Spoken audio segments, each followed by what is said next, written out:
বন্দে ভারতে আমি এর আগেও চড়েছি, কিন্তু এই বন্দে ভারতটাতে আমি কিন্তু ফার্স্ট টাইম চড়বো, তাই আমি ভীষণ এক্সাইটেড ছিলাম।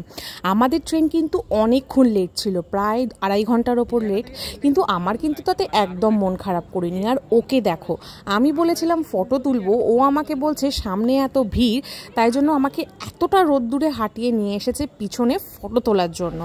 আর দেখো, আমরা যখন ট্রেনে উঠেছিলাম ট্রেন কিন্তু একদম খালি ছিল। হ্যাঁ, পুরী থেকে কিন্তু ট্রেন পুরো খালি ছিল, মেনলি ট্রেন ভিড় হয়েছিল হচ্ছে ভুবনেশ্বর থেকে। যাই হোক, আমরা ট্রেনে উঠে গেছি, ট্রেন কিন্তু ছাড়ার সময় হয়ে গেছে। যেহেতু ট্রেন লেট ছিল তাই জন্য কিন্তু আমাদের কমপ্লিমেন্টারি লাঞ্চ দিয়েছে। যখন ট্রেনটা ছেড়েছে তখন বাজে হচ্ছে 4টে, আর আমাদের লাঞ্চ দিয়েছে 4:10-এ। বন্দে ভারতের খাওয়া দাওয়া কিন্তু সত্যিই দারুণ।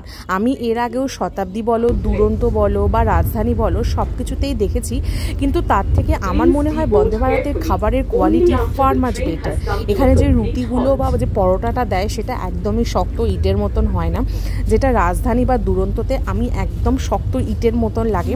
আর খাওয়া দাওয়ার কোয়ালিটিও কিন্তু দারুণ। পুরী স্টেশনের বাইরে তেমন কোনো খাবারের দোকান পরিষ্কার পরিচ্ছন্নভাবে আমি দেখতে পাইনি, তাই জন্য আমি আরও কেউই দুপুরের লাঞ্চ করিনি, ওয়েট করেছিলাম ট্রেনে উঠে। লাঞ্চটা তো অ্যাটলিস্ট দেবে, কিন্তু হ্যাঁ, এই লাঞ্চটা কিন্তু কমপ্লিমেন্টারি ছিল, বিকজ 4টের সময় যে লাঞ্চ দেবে এটা এক্সপেক্ট করতে পারিনি।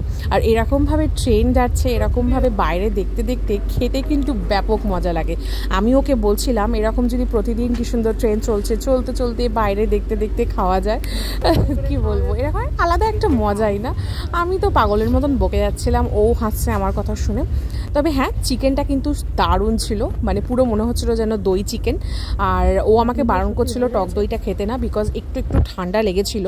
আর যেহেতু টক দইয়ের পরে ওনারা আইসক্রিম দিয়ে গেছিলো, তাই জন্য টক দই আর আইসক্রিম খেলে একসাথে গলা ব্যথা হয়ে যাবে, তাই জন্য আমি টক দইটা বেশি খাইনি। আমি চিকেন আর ডাল দিয়েই খেয়েছি। চিকেন কিন্তু এরকম 2 পিস চিকেন দিয়ে দিয়েছিল, আর সলিড চিকেনই দিয়েছিল। মোস্টলি কোনো ট্রেন জার্নি করলে ট্রেনে যে চিকেন দেয় সেটা কিন্তু এরকম সলিডই হয়, কিন্তু হ্যাঁ, চিকেনটা দারুণ হয়েছিল।